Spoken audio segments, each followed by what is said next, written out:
The story of Gideon and his 300 soldiers.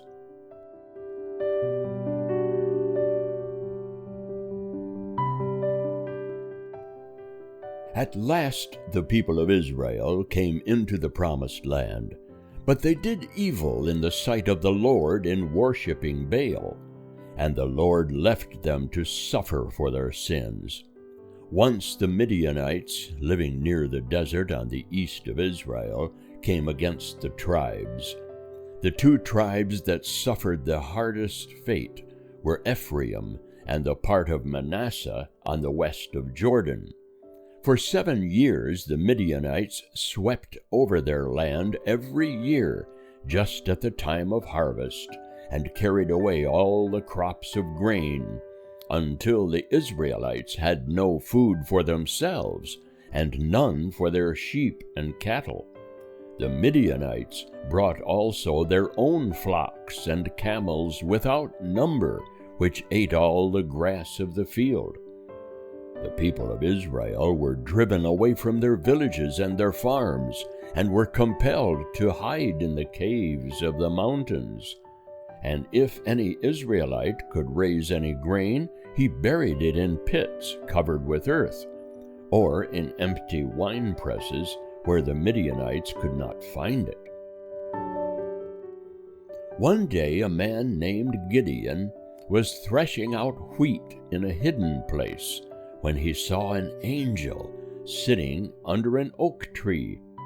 The angel said to him, "You are a brave man, Gideon, and the Lord is with you. Go out boldly and save your people from the power of the Midianites." Gideon answered the angel, "O Lord, how can I save Israel? Mine is a poor family in Manasseh, and I am the least in my father's house." And the Lord said to him, "Surely I will be with you, and I will help you drive out the Midianites." Gideon felt that it was the Lord who was talking with him in the form of an angel. He brought an offering and laid it on a rock before the angel. Then the angel touched the offering with his staff. At once a fire leaped up and burned the offering, and then the angel vanished from his sight. Gideon was afraid when he saw this, but the Lord said to him, "Peace be unto you, Gideon. Do not fear, for I am with you." On the spot where the Lord appeared to Gideon under an oak tree near the village of Ophrah in the tribe land of Manasseh, Gideon built an altar and called it by a name which means, "The Lord is Peace." This altar was standing long afterward in that place. Then the Lord told Gideon that before setting his people free from the Midianites, he must first set them free from the service of Baal and Asherah, the two idols most worshipped among them. Near the house of Gideon's own father stood an altar to Baal and the image of Asherah. On that night Gideon went out with 10 men and threw down the image of Baal and cut in pieces the wooden image of Asherah, and destroyed the altar before these idols. And in its place he built an altar to the God of Israel, and on it laid the broken pieces of the idols for wood, and with them offered a young ox as a burnt offering. On the next morning, when the people of the village went out to worship their idols, they found them cut in pieces, the altar taken away. In its place an altar of the Lord, and on it the pieces of the Asherah were burning as wood under a sacrifice to the Lord. The people looked at the broken and burning idols, and they said, "Who has done this?" Someone said, "Gideon the son of Joash did this last night." Then they came to Joash, Gideon's father, and said, "We are going to kill your son, because he has destroyed the image of Baal, who is our God." And Joash, Gideon's father, said, "If Baal is a god, he can take care of himself and punish the man who has destroyed his image. Why should you help Baal? Let Baal help himself." And when they saw that Baal could not harm the man who had broken down his altar and his image, the people turned from Baal back to their own Lord God. Gideon sent messengers through all Manasseh on the west of Jordan, and the tribes near on the north, and the men of the tribes gathered around him, with a few swords and spears, but very few, for the Israelites were not ready for war. They met beside a great spring on Mount Gilboa, called the Fountain of Herod. Mount Gilboa is one of the 3 mountains on the east of the plain of Esdraelon, or the plain of Jezreel, where once there had been a great battle. On the plain stretching up the side of another of these mountains, called the Hill of Moreh, was the camp of a vast Midianite army. For as soon as the Midianites heard that Gideon had undertaken to set his people free, they came against him with a mighty host.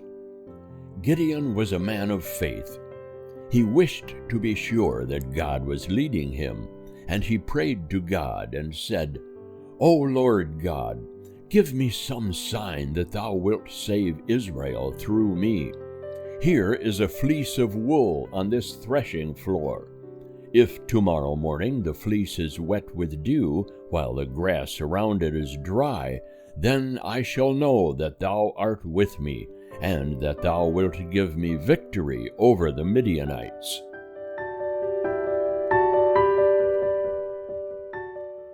Very early the next morning Gideon came to look at the fleece.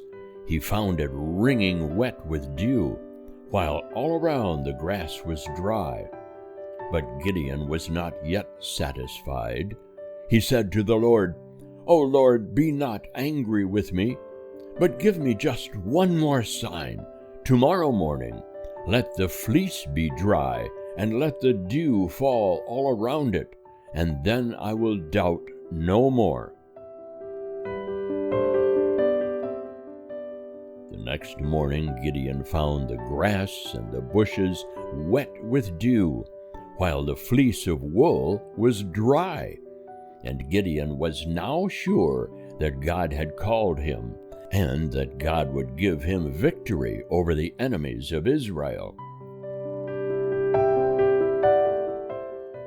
The Lord said to Gideon, "Your army is too large. If Israel should win the victory, they would say, 'We won it by our own might.' Send home all those who are afraid to fight." For many of the people were frightened as they looked at the host of their enemies, and the Lord knew that these men would only hinder the rest in the battle. So Gideon sent word through the camp, "Whoever is afraid of the enemy may go home."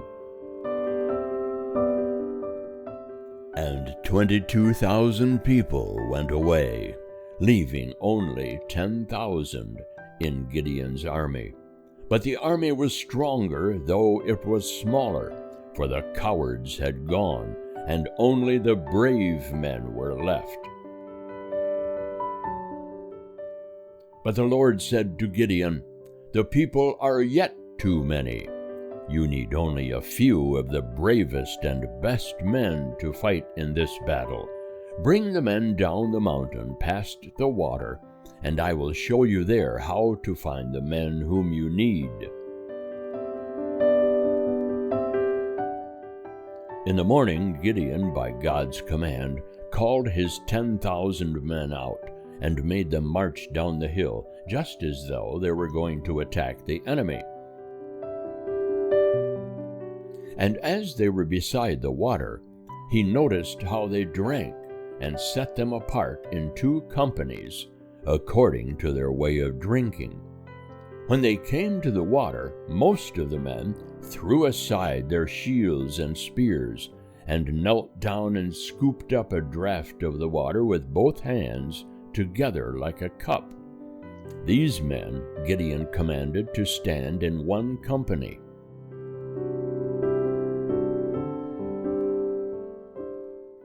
There were a few men who did not stop to take a large draught of water. Holding spear and shield in the right hand, to be ready for the enemy if one should suddenly appear, they merely caught up a handful of the water in passing, and marched on, lapping up the water from one hand. God said to Gideon, "Set by themselves these men, who lapped up each a handful of water. These are the men whom I have chosen to set Israel free." Gideon counted these men, and found that there were only 300 of them, while all the rest bowed down on their faces to drink. The difference between them was that the 300 were earnest men of one purpose, not turning aside from their aim even to drink, as the others did. Then, too, they were watchful men, always ready to meet their enemies. So Gideon, at God's command, sent back to the camp on Mount Gilboa all the rest of his army, nearly 10,000 men, keeping with himself only his little band of 300. Gideon's plan did not need a large army, but it needed a few careful, bold men who should do exactly as their leader commanded them. He gave to each man a lamp, a pitcher, and a trumpet, and told the men just what was to be done with them. The lamp was lighted, but was placed inside the pitcher, so that it could not be seen. He divided his men into 3 companies, and very quietly led them down the mountain in the middle of the night, and arranged them all in order around the camp of the Midianites. Then at one moment a great shout rang out in the darkness, "The sword of the Lord and of Gideon!" And after it came a crash of breaking pitchers, and then a flash of light in every direction. The 300 men had given the shout and broken their pitchers, so that on every side lights were shining. The men blew their trumpets with a mighty noise, and the Midianites were roused from sleep to see enemies all round them, lights beaming and swords flashing, while everywhere the sharp sound of the trumpets was heard.